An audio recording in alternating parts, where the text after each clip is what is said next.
오늘은 하나님을 떠난 성도의 특징이라는 제목으로 말씀을 나눠보고자 합니다.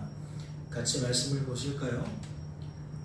누가복음 15장 6절과 9절을 보니까 이런 내용이 기록되어 있습니다. 집에 와서 그 벗과 이웃을 불러 모으고 말하되 나와 함께 즐기자 나의 잃은 양을 찾아내었노라 하리라. 또 찾아낸즉 벗과 이웃을 불러 모으고 말하되 나와 함께 즐기자 잃은 드라크마를 찾아내었노라 하리라. 말씀을 통해 무엇을 알 수 있습니까? 잃어버린 양의 비유와 잃어버린 드라크마의 비유는 잃어버린 양과 잃어버린 드라크마를 찾아내었을 때에 함께 기뻐하고 함께 즐거워한다는 것을 알 수 있습니다. 찾아낸 자와 찾아진 자와 그들의 벗과 이웃이 함께 기뻐하고 함께 즐거워한다는 것을 알 수 있다는 거죠. 다시 말씀을 드려요. 누가복음 15장에는 세 편의 비유가 기록되어져 있는데 첫 번째와 두 번째 비유의 내용인 6절과 9절을 살펴보니까 무엇을 알 수 있다고요? 잃어버린 양과 잃어버린 드라크마의 비유는 각각 잃어버린 것을 찾았을 때에 함께 기뻐하고 즐거워한다는 것을 알 수 있다는 거예요. 누가? 찾아낸 자와 찾아진 자와 그들의 벗과 그들의 이웃이 다 함께 기뻐하고 다 함께 즐거워한다는 거죠. 이어지는 말씀도 볼까요? 이번엔 7절과 10절입니다. 내가 너희에게 이르노니 이와 같이 죄인 한 사람이 회개하면 하늘에서는 회개할 것이 없는 의인 99으로 말미암아 기뻐하는 것보다 더하리라. 내가 너희에게 이르노니 이와 같이 죄인 한 사람이 회개하면 하나님의 사자들 앞에 기쁨이 되느니라. 말씀을 통해 무엇을 알 수 있습니까? 우선 잃어버렸다는 것은 하나님을 떠난 죄인의 상태를 의미한다는 것을 알 수 있습니다. 즉 시선이, 마음이, 생각이 하나님이 아닌 것을 향해 있는 상태를 의미한다는 거죠. 생각과 감정과 의지가 하나님이 아닌 것으로 채워진 상태를 의미한다는 거예요. 이러한 모습을 잃어버렸다 또는 죄인이다, 잃어버린 상태다, 죄인의 상태다 라고 우리는 파악할 수가 있다는 거죠. 그리고 찾아내었다는 것은 잃어버렸다는 것과 반대의 개념인 찾아내었다는 것은 그러한 죄인이 죄인의 상태에서 회개한 것을 의미한다는 것을 알 수 있어요. 죄인이 죄인의 상태에서 회개한 상태로 변화된 것을 의미한다는 것을 알 수 있다는 거죠. 즉 하나님이 아닌 것을 향하던 그 시선이, 그 마음이, 그 생각이 다시 하나님을 향하게 된 상태를 의미한다는 거예요. 생각과 감정과 의지가 다시 하나님으로 채워진 상태를 의미한다는 거죠. 그렇다면 잃어버린 상태와 찾아진 상태는 어떻게 표현할 수 있는 겁니까? 저는 세 가지로 정리를 해보았는데, 첫째, 하나님을 떠난 자가, 이 떠난 자가 잃어버린 상태를 의미하겠죠? 다시 하나님께 돌아온 것으로 표현할 수 있는 겁니다. 잃어버렸던 자가 찾아지게 되었다. 어떠한 의미라는 거죠? 하나님을 떠난 자가 다시 하나님께 돌아온 것이다 라는 거죠. 둘째, 하나님과 단절된 자가 다시 하나님과 연합된 것으로 표현할 수 있는 겁니다. 왜 그렇죠? 죄라는 것의 특징은 하나님과 우리 사이를 갈라놓는 특징이 있기 때문에 그래요. 단절시키는 특징이 있기 때문에 그렇습니다. 그러니까 죄인이라는 건, 죄인의 상태라는 것은 하나님과 단절되었다는 것을 의미한다는 거죠. 그런 인생이 다시 회개하게 되었다, 회개의 상태에 이르게 되었다라는 것은 하나님과 이제는 연합된 것으로 설명을 할 수가 있다는 거예요. 그리고 셋째, 하나님과 원수된 자가 다시 하나님과 화목하게 된 것으로 표현할 수 있는 겁니다. 이 또한 마찬가지죠. 죄인과 죄인의 상태라는 것은 결국 하나님과 원수 사이를 의미하는 거예요. 하나님께 반역하고 하나님을 대적한 자들을 의미한다는 거죠. 그런 자들이 회개했다, 회개의 상태에 머물게 되었다. 그러니까 이와 같이 다시 하나님과 화목하게 된 것으로 표현할 수가 있는 겁니다. 다시 말씀을 드려요. 잃어버린 상태와 찾아낸 상태는 어떻게 표현할 수 있다고요? 저는 세 가지로 정리했는데, 첫째, 하나님을 떠난 자가 다시 하나님께 돌아온 것으로 표현할 수 있다. 둘째, 하나님과 단절된 자가 다시 하나님과 연합된 것으로 표현할 수 있다. 셋째, 하나님과 원수된 자가 다시 하나님과 화목하게 된 것으로 표현할 수 있다. 그렇다면 함께 기뻐하고 함께 즐거워하는 대상은 누구라고 할 수 있을까요? 우리가 진즉 살펴보았던 누가복음 19장 9절과 10절 말씀에 근거해 볼 때에 잃어버린 자를 찾아내시는 하나님과 하나님에 의해서 찾아지게 된 자가 그 대상이라고 할 수 있습니다. 즉 예수님과 예수님 때문에 회개하게 된 삭개오가 그 대상이라고 할 수 있다는 거죠. 그리고 누가복음 1장 57절과 58절 말씀에 근거해 볼 때 하나님과 마음을 같이 하던, 뜻을 같이 하던 이웃과 친족이 그 대상이라 할 수 있습니다. 즉 성부, 성자, 성령 하나님의 구원 계획을 따라 사가랴와 엘리사벳을 긍휼히 여기시던 하나님과 마음을 같이 하던, 뜻을 같이 하던 이웃과 친족이 그 대상이라 할 수 있다는 거죠. 다시 말해 주 너의 하나님을 사랑하고 내 이웃을 내 몸과 같이 사랑하라는 하나님의 말씀처럼 사가랴와 엘리사벳이 나이 많도록 자식을 얻지 못한 것을 함께 마음 아파하며 함께 위로하고 함께 격려하며 함께 기도하던 이웃과 친족이 그 대상이라고 할 수 있다는 거예요. 우리는 지금 함께 기뻐하고 즐거워하는 대상에 대하여 큰 틀로 확인할 수가 있는 겁니다. 첫째는 하나님이고, 둘째는 하나님 때문에 찾아진 자들이고, 셋째는 하나님과 마음을 같이 하던, 뜻을 같이 하던 벗과 이웃이다라는 것을 알 수 있다는 거예요. 그렇다면 성도된 우리들은 이 모든 사항을 고려해 볼 때에 어떠한 결론을 내릴 수 있을까요?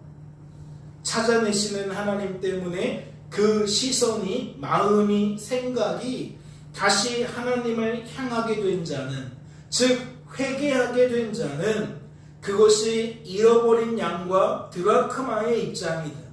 즉 찾아내시는 하나님을 통해 여전히 찾아져야 하는 입장이든, 아니면 벗과 이웃의 입장이든, 즉 이미 찾아진 자로서 찾아내시는 하나님의 입과 손과 발이 되어서 찾아내시는 일에 동참하게 된 입장이든, 어떠하다는 거예요? 기뻐하고 즐거워하시는 하나님과 더불어 함께 기뻐하고 더불어 함께 즐거워한다는 거예요. 즉 하나님 때문에 하나님과 같은 뜻과 같은 마음을 품게 된 자들은 하나님의 기쁨과 하나님의 즐거움에 무엇하게 되어진다? 동참하게 되어진다. 우리의 마음이 예배를 드려도 왜 기쁨이 없어요? 말씀을 들어도 왜 즐거움이 없죠? 그 말씀을 통해 하나님의 뜻이 나의 뜻이 되고 하나님의 마음이 나의 마음이 되어지는 역사가 부재하기 때문에 그래요. 하나님과 마음이 같아지고 뜻이 같아지면 우리는 하나님의 기쁨과 즐거움에 동참하게 되어진다는 거예요. 누구처럼? 삭개오처럼. 누구처럼? 사가랴와 엘리사벳의 이웃과 친족들처럼. 그렇다면 이러한 배경 속에서 본문 말씀을 주목해 주시기 바라요. 말씀을 보실까요? 이에 일어나서 아버지께로 돌아가니라. 아직도 거리가 먼데 아버지가 그를 보고 측은히 여겨 달려가 목을 안고 입을 맞추니 아들이 이르되 아버지 내가 하늘과 아버지께 죄를 지었사오니 지금부터는 아버지의 아들이라 일컬음을 감당하지 못하겠나이다 하나 아버지는 종들에게 이르되 제일 좋은 옷을 내어다가 입히고 손에 가락지를 끼우고 발에 신을 신기라. 그리고 살찐 송아지를 끌어다가 잡으라. 우리가 먹고 즐기자. 이 내 아들은 죽었다가 다시 살아났으며 내가 잃었다가 다시 얻었노라 하니 그들이 즐거워하더라. 말씀을 통해 무엇을 알 수 있나요? 누가복음 15장에 기록된 세 편의 비유 중 마지막 비유인 잃어버린 아들의 비유는 앞서 소개된 잃어버린 양과 드라크마의 비유와 그 내용이 크게 다르지 않다는 것을 알 수가 있습니다. 즉 잃어버린 아들을 다시 찾게 되었을 때에 앞서 소개되어진 비유처럼 어떠한 현상이 나타나요? 잔치가 배설되는 현상이 나타나요. 범죄한 아들이 회개하게 되었을 때에 아버지와 아들과 그들의 벗과 이웃이 함께 기뻐하고 함께 즐거워하는 현상이 나타난다는 거죠. 다시 말해 아들을 다시 얻게 된 아버지의 기쁨과 즐거움에 저들이 동참하더라는 거예요. 하지만 그것이 전부는 아니죠. 말씀을 자세히 살펴보면 무엇도 알 수 있나요? 21절 말씀을 보세요. 우선 앞선 두 비유에서는 알 수가 없었던 회개한 자의 생각과 마음을 알 수가 있습니다. 즉 찾아내시는 하나님 때문에 시선과 마음과 생각이 하나님께 돌이켜진 자의 생각과 마음을 알 수가 있다는 거죠. 찾아내시는 하나님 때문에 찾아지게 된 자가 어떠한 생각과 마음을 품게 되는지 지금 세 번째 비유를 보면 알 수가 있다는 거예요. 그리고 20절 말씀을 보면 무엇을 알 수 있어요? 앞서 소개된 두 가지 비유에서는 세밀하게 알 수가 없었던 하나님의 생각과 마음도 알 수 있어요. 즉 어떠한 마음으로 잃어버린 양을 찾아내기까지 찾아다니시는지 우리는 알 수가 있다는 거죠. 또한 어떠한 마음으로 잃어버린 드라크마를 찾기 위해 등불을 켜는지 집을 쓰는지 찾아내기까지 부지런히 찾는지 알 수가 있다는 겁니다. 그렇다면 묻지 않을 수가 없죠. 20절 말씀에 소개된 하나님의 생각과 마음은 무엇을 나타내는 겁니까? 무엇이 찾아내기까지 찾아다니시는 거죠? 무엇이 그러한 행동을 하게 만드냐는 겁니다.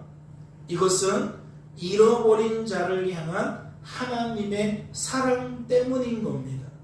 즉 이러한 행위가 하나님의 사랑 때문이었음을 20절 말씀이 나타낸다는 거죠. 잃어버린 아들을 측은히 여기는, 즉 잃어버린 아들을 가엾게 여기는, 잃어버린 아들을 불쌍하게 여기는 하나님의 사랑을 20절 말씀을 보면 알 수가 있다는 거예요. 아직도 거리가 먼데 아들을 향해 달려갈 수밖에 없는 아버지의 뜨거운 사랑이 20절 말씀에는 나타나 있다는 거죠. 그렇다면 21절 말씀에 소개된 회개한 자의 생각과 마음은 무엇을 나타내는 겁니까?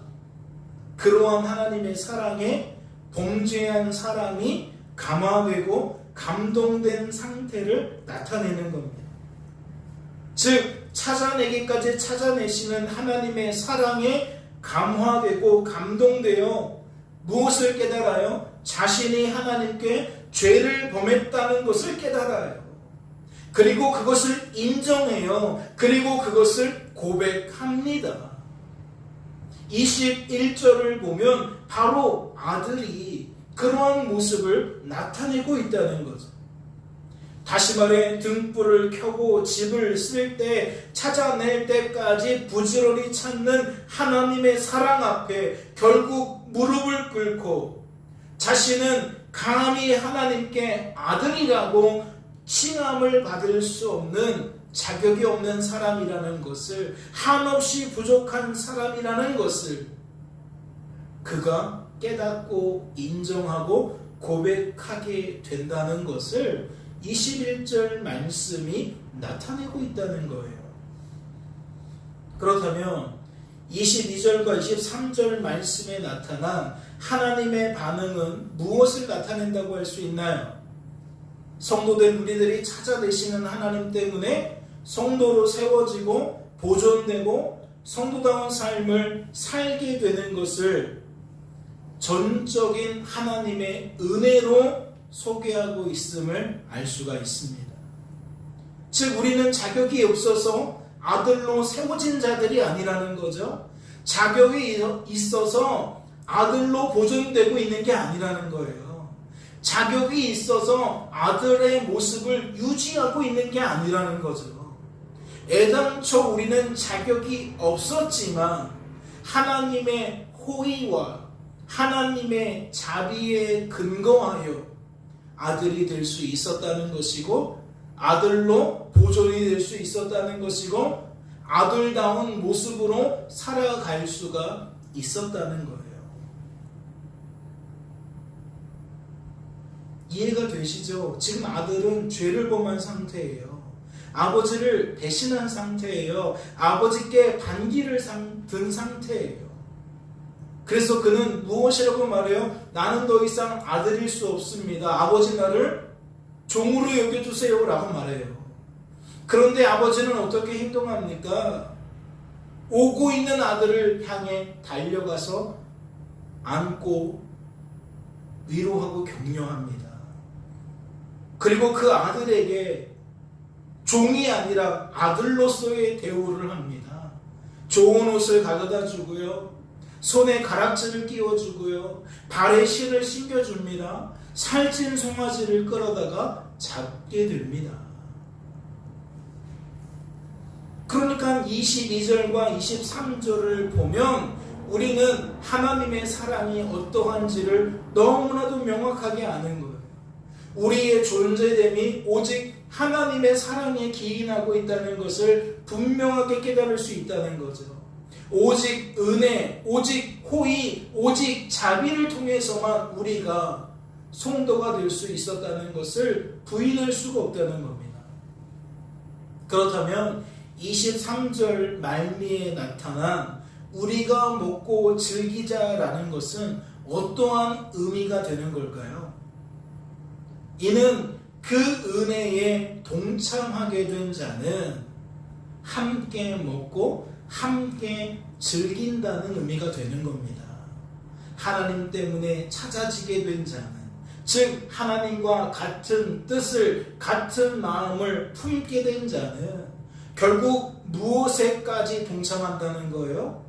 하나님의 기쁨과 즐거움에까지 동참하게 된다는 거죠.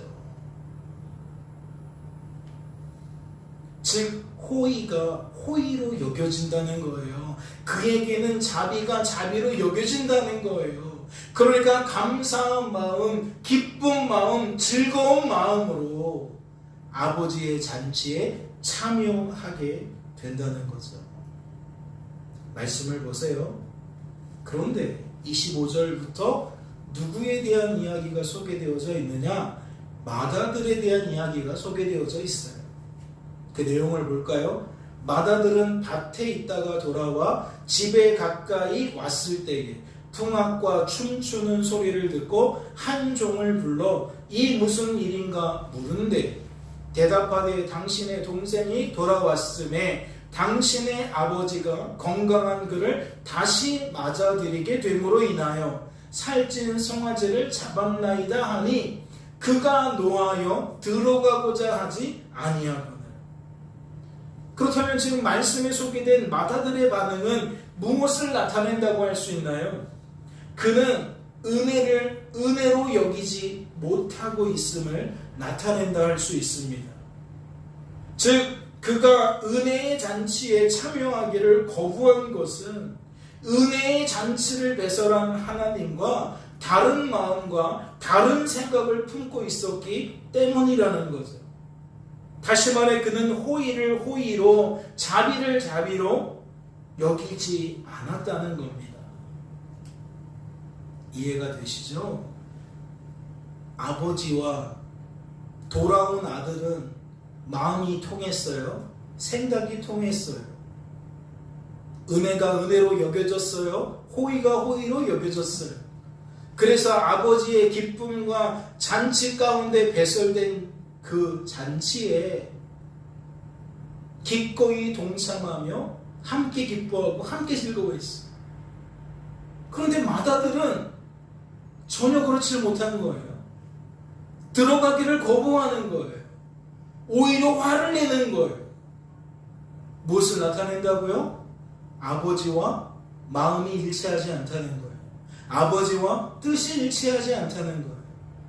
그 원인은 뭐예요? 은혜가 은혜로 여겨지지 않는 거죠. 호의가 호의로, 자비가 자비로 그에게는 여겨지지가 않는 거예요. 다른 생각을 품고 있는 거예요. 다른 마음을 갖고 있는 거예요. 다른 기준을 가지고 있는 거예요. 그러니까 다르게 반응할 수밖에 없는 거죠. 그렇다면 이 말씀은 어떠한 모습을 표현하고 있는 걸까요? 아버지가 나와서 권한대. 노하여 들어가기를 거부하는 그 마다들을 아버지가 나와서 권한대.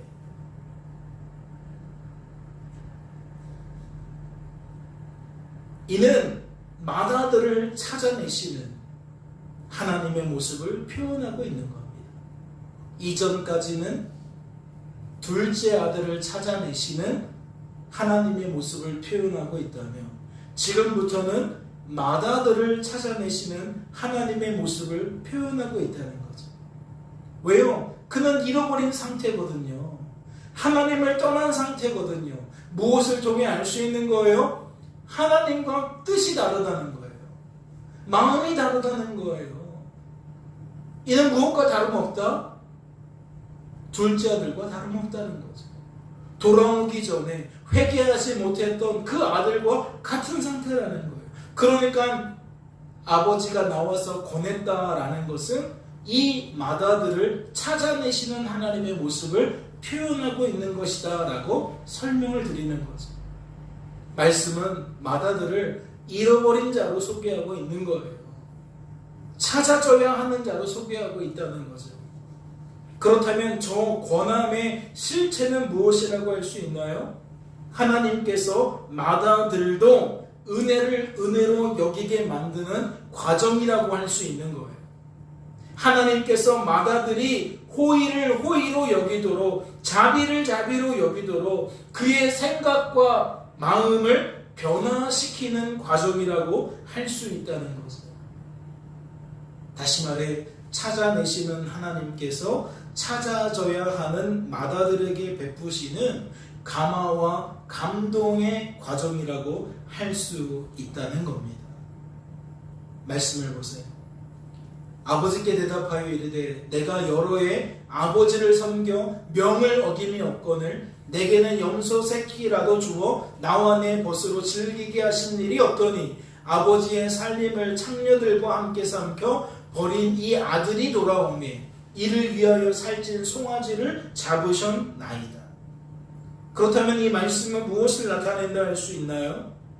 하나님의 은혜를 완강하게 거부하는 마다들의 모습을 나타낸다 할 수 있어요.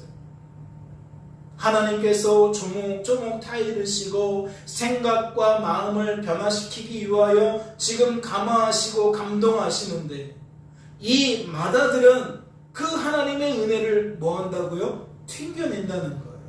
거부한다는 거예요. 받아들이지 않는다는 거예요. 그리고 무엇하게 되는 겁니까? 나의 생각을 주장하게 되는 거예요. 내가 가지고 있는 사상과 가치관을 고집하게 되는 거예요. 이는 누구의 특징이죠? 죄인의 특징인 거예요. 죄인의 상태에 놓여있는 인생의 특징이라는 거죠. 즉 그 시선이, 그 마음이, 그 생각이 하나님이 아닌 것을 향하고 있는 모습을 나타낸다는 겁니다. 생각과 감정과 의지가 하나님이 아닌 것으로 채워진 모습을 나타내고 있다는 거죠. 그렇다면 묻지 않을 수 없어요. 과연 마다들의 시선과 마음과 생각은 무엇을 향하고 있었을까요? 이 마다들은 하나님을 향하지 않았는데 과연 하나님이 아니면 무엇을 향하고 있었겠냐는 거예요. 아버지의 기쁨과 즐거움에 동참할 수 없었던 마다들의 생각과 감정과 의지는 무엇으로 채워져 있었겠냐는 거죠.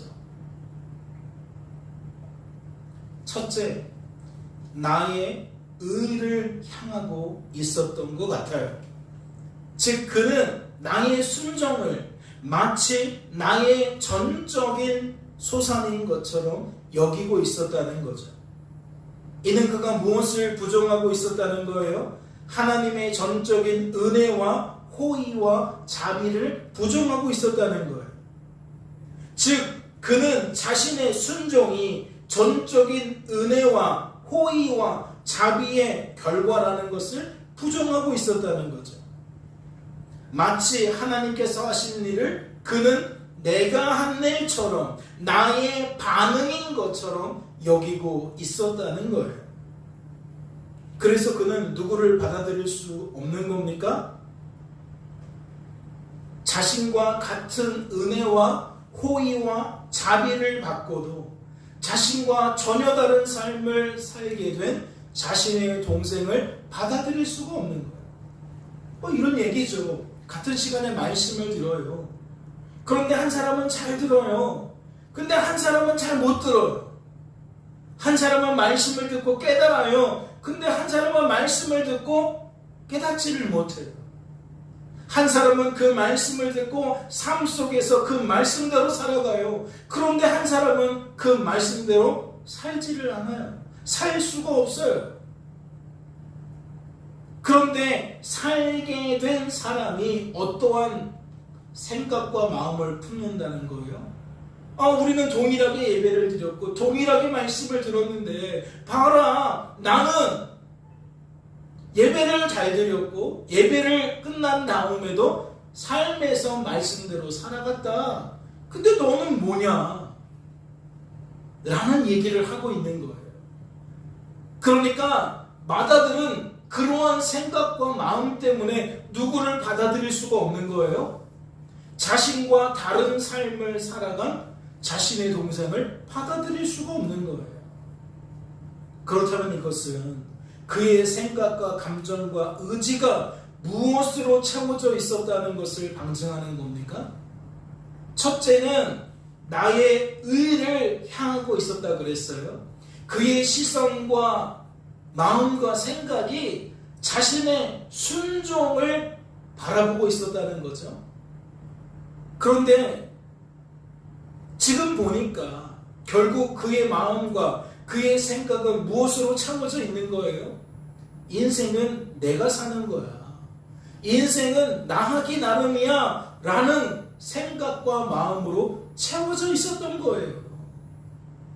은혜 주시는 분 따로, 그 은혜를 받고 행동하는 나 따로라는 거죠.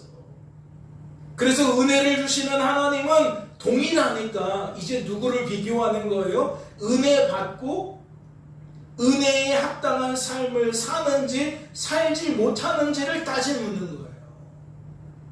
그러면서 어떤 인식을 가져요? 나는 살았고 너는 살지 못했고 라는 구분점을 갖게 되는 거죠. 그래서 형은 동생을 받아들일 수가 없었다는 거예요.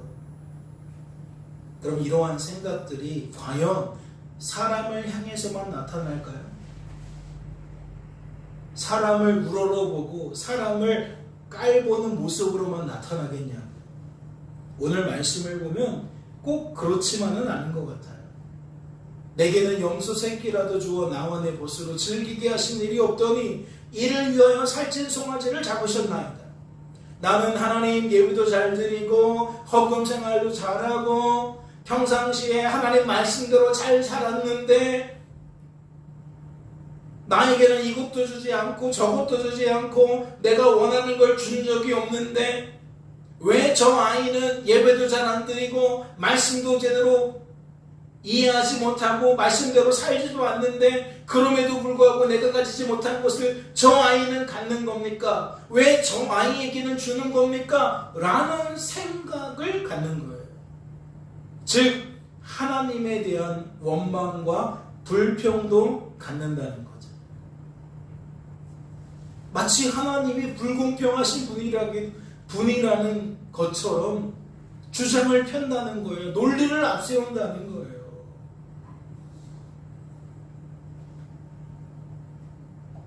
그렇다면 이 말씀은 어떠한 의미가 되는 겁니까? 그리 반응하고 있는 마다들에게 하나님이 아버지가 이렇게 말씀을 하세요. 아버지가 이르되 예 너는 항상 나와 함께 있으니 내 것이 다 내 것이로되. 다시 물어요. 이 말씀은 어떠한 의미가 되는 거죠?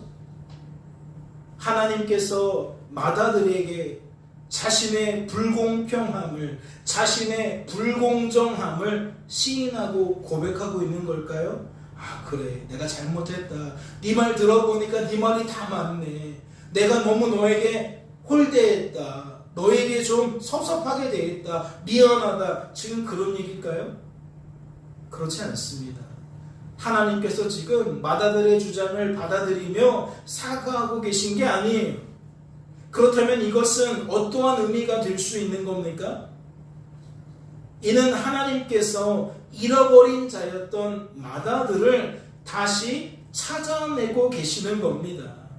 즉 31절 말씀은 21절 말씀과 짝을 이룬다는 거죠. 그 이상도 그 이하도 아니라는 거예요. 아버지는 끊임없이 마다들을 권하고 있다는 거죠. 무엇하게 만들려고요? 은혜의 잔치에 들어오게 만들려고요. 즉 함께 기뻐하고 함께 즐거워하는 자가 될 수 있도록 계속적으로 권하고 있다는 거예요. 그렇다면 말씀에 소개된 내 것이 다 내 것이로되 라는 것은 어떠한 의미라고 할 수 있나요? 너는 항상 나와 함께 있는데 어째서 나와 생각이 다르고 마음이 다르냐고 하나님께서 마다들에게 오히려 묻고 있는 거라고 할 수 있는 겁니다. 하나님과 항상 함께 한다는 것은 너가 모든 것을 가졌다라는 의미인데 어째서 너는 이렇듯 마치 자신은 아무것도 가지지 못한 것처럼 말하고 행동하냐는 거죠. 어째서 모든 것을 가진 자가 마치 자신이 동생보다 덜 가진 것처럼 부족하게 가진 것처럼 주어진 삶의 결과를 바라보고 받아들이냐는 거예요. 어째서 모든 것을 받은 사람이 덜 받은 사람처럼 적게 받은 사람처럼 인식하고 있냐는 거죠. 예, 너는 항상 나와 함께 있으니 내 것이 다 내 것이로되 라는 것은 하나님이 미안해, 잘못했어, 네 말 듣고 보니 네 말이 맞다, 내가 너한테 좀 잘못했네, 실수했네, 내가 좀 둘째에게 편애했네, 그런 얘기가 아니라 얘야, 너는 항상 나와 함께 있는데 내 것이 다 내 것인데 왜 너는 아무것도 가지지 않은 것처럼, 적게 가지고 부족하게 가진 것처럼 그렇게 인식하느냐, 바라보고 받아들이느냐 라고 오히려 되물으시는 거예요. 즉 무엇을 나타내는 겁니까? 너는 마음이 다르다, 뜻이 다르다, 아버지의 마음을 헤아리지 못한다, 아버지의 뜻을 헤아리지 못한다, 아버지와 하나 되지 못한다 라는 것을 오히려 반문하고 있다는 거죠. 말씀을 보세요. 이 내 동생은 죽었다가 살아났으며 내가 잃었다가 얻었기로 우리가 즐거워하고 기뻐하는 것이 마땅하다 하니, 그렇다면 이 말씀은 어떠한 의미가 되겠습니까? 하나님께서 잃어버린 자였던 마다들을 찾고 거부하니까 또 찾고 또 찾아내시는 의미가 되는 겁니다. 즉 28절도 찾는 하나님의 모습이고 31절도 찾는 하나님의 모습이고 32절도 찾는 하나님의 모습이라는 거죠. 즉 그의 시선과 마음과 생각이 다시 하나님을 향하도록 만드시는 하나님의 모습이라는 거예요. 생각과 감정과 의지가 하나님이 아닌 것으로 가득하던 마다들이 다시 하나님으로 가득해지도록 만드시는 모습이라는 거죠. 그렇다면 성도된 우리들이 32절 말미에 기록된 우리가 즐거워하고 기뻐하는 것이 마땅하다는 것을 통해 알 수 있는 것은 무엇입니까? 은혜가 은혜로 여겨지면, 호의가 호의로 여겨지면, 자비가 자비로 여겨지면 어떠한 상태가 된다는 거죠? 하나님과 같은 생각과 같은 마음을 품게 된다는 거예요. 찾아내시는 하나님 때문에 찾아지게 된 자는 시선과 마음과 생각이 하나님께 돌이켜진 자는, 생각과 감정과 의지가 하나님으로 채워지게 된 자는 어떠하다? 같은 생각, 같은 마음을 품는다. 그리고 하나님의 기쁨과 즐거움에 동참하게 된다. 그렇다면 생각해보지 않을 수가 없어요. 이 세 편의 비유는 이러한 상황 속에서 예수님이 하신 말씀이거든요. 1절과 2절을 보세요. 모든 세리와 죄인들이 말씀을 들으러 가까이 나아오니 바리새인과 서기관들이 수군거려 이르되 이 사람이 죄인을 영접하고 음식을 같이 먹는다 하더라. 여러분 1절과 2절 말씀을 보면서 누가 찾아진 자들처럼 보이세요? 누가 찾아져야 하는 사람처럼 보이십니까?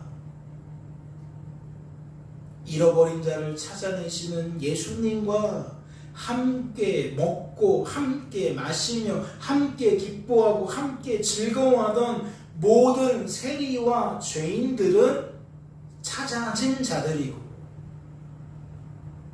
잃어버린 자를 찾아내시는 예수님과 함께 먹지도 않고 함께 마시지도 않고 함께 기뻐하지도 않고 함께 즐거워하지도 않고 오직 예수님을 보고 수군거리던 모든 바리새인들과 서기관들은 찾아져야 하는 자들인 줄로 압니다. 정리가 되죠? 세 편의 비유를 잘 곱씹어 보면 지금 1절과 2절 말씀에 나타난 이 두 부류의 사람들을 어떻게 분류할 수 있다? 한쪽에는 찾아진 자들이 있고 한쪽에는 찾아져야 하는 자들이 있다는 것을 알 수 있다. 그렇다면 한 번 더 생각해 보지 않을 수 없죠. 누가복음 15장에 기록된 세 편의 비유는 누구를 위한 말씀일까요? 예수님은 세 편의 비유를 들었어요. 과연 누구를 위해 세 편의 비유를 들게 되신 걸까요? 저는 이렇게 생각합니다. 한편으로는 찾아내시는 하나님 때문에 찾아지게 된 모든 세리와 죄인들을 위한 것이다. 하지만 다른 한편으로는 찾아내시는 하나님 때문에 반드시 찾아져야 하는 모든 바리새인과 서기관들을 위한 말씀이다. 무슨 얘기예요? 두 그룹 중 한 그룹만을 위한 말씀이라고 보기보다는 말씀에 표현되어진 두 그룹 모두를 위한 말씀으로 바라본다라는 거예요. 이런 얘기가 되는 거죠. 한편으로는 이미 찾아지게 된 세리와 죄인들에게 무엇을 알려주기 위한 비유인 거죠? 너희들이 어떻게 찾아질 수 있었는지를 알려주는 비유인 거죠. 찾아지게 된 자들은 어떠한 삶을 살아야 하는지, 살게 되어지는지를 알려주는 비유인 거죠. 그러니까 이 세 편의 비유는 찾아지게 된 자들에게도 유의미하다라는 거예요. 의미가 있다는 거죠.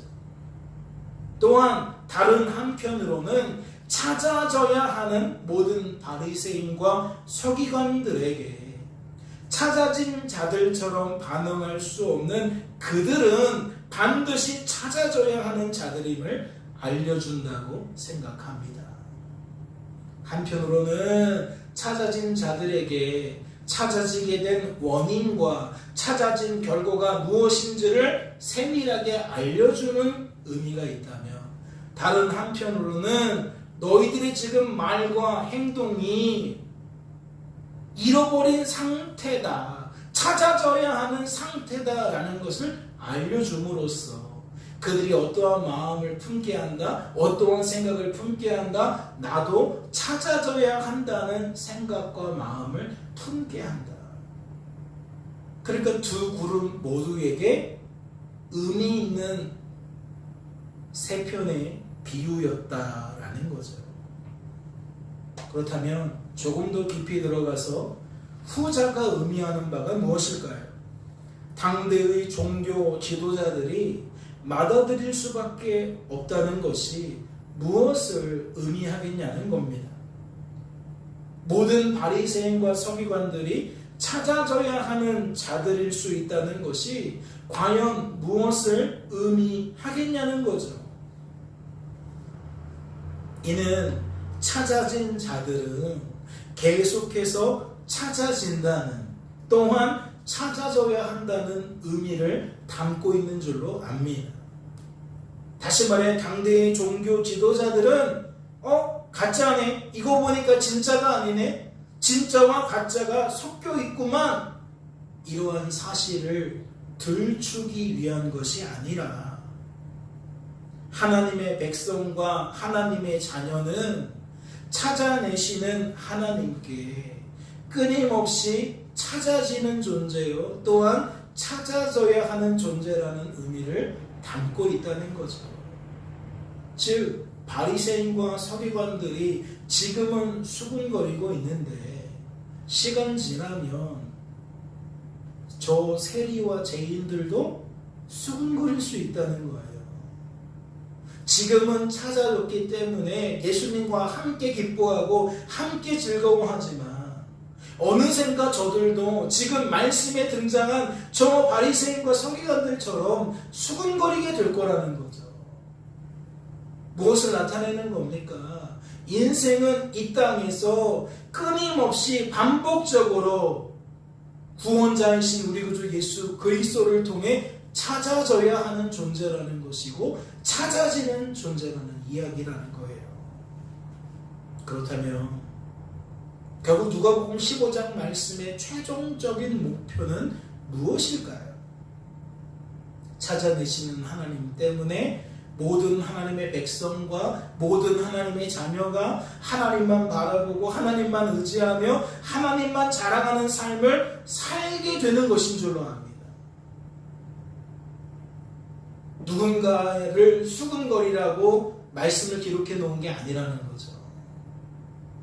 이제 보니 저 사람 가짜네 평가라고 기록되어져 있는 게 아니라는 거예요.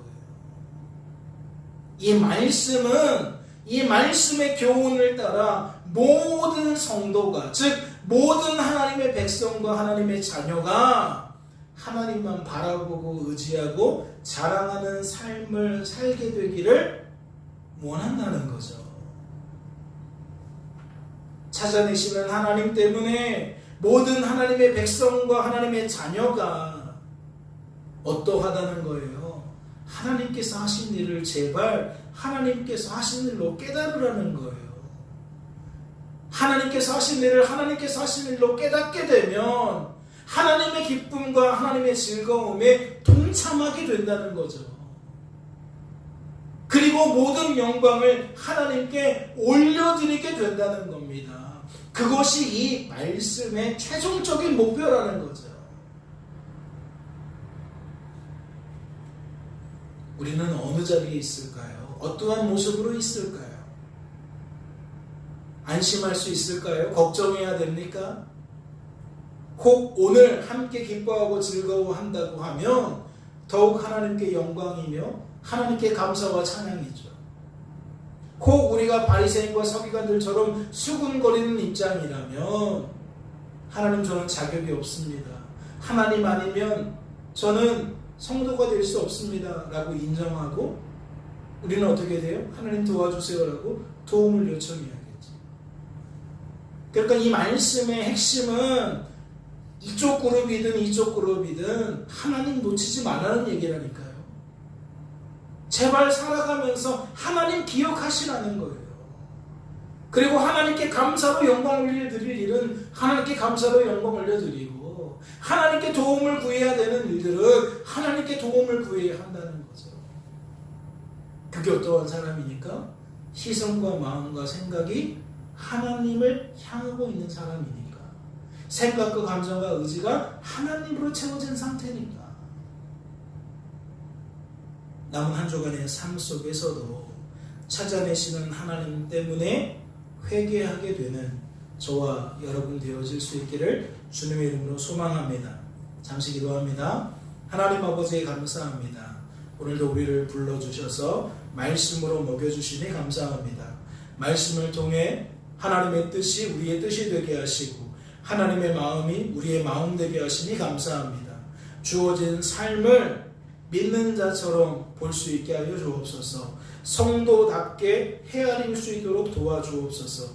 그리하여 수군거릴지라도 안주하는 것이 아니라, 수군거리는 나의 입장을 주장하는 것이 아니라, 수군거리는 내 모습을 부끄럽게 여기며 하나님께 도움을 간청하게 하시고 함께 기뻐하고 함께 즐거워할 수 있을 때에는 하나님의 은혜 때문인 줄로 알고 하나님의 호의와 자비 때문인 줄로 알고 하나님만 더욱 높여드리는 우리들 되어질 수 있도록 도와주시옵소서. 그리하여 이래나 저래나 늘 하나님이 우리의 입술에 음료가 음식이 되어질 수 있도록 주님 축복하여 주시옵소서. 주께서 우리를 붙들어 주실 줄로 믿고 감사드리며 이 모든 말씀 우리를 죄에서 구원하신 예수님의 이름으로 기도하옵나이다. 아멘. 우리 말씀을 생각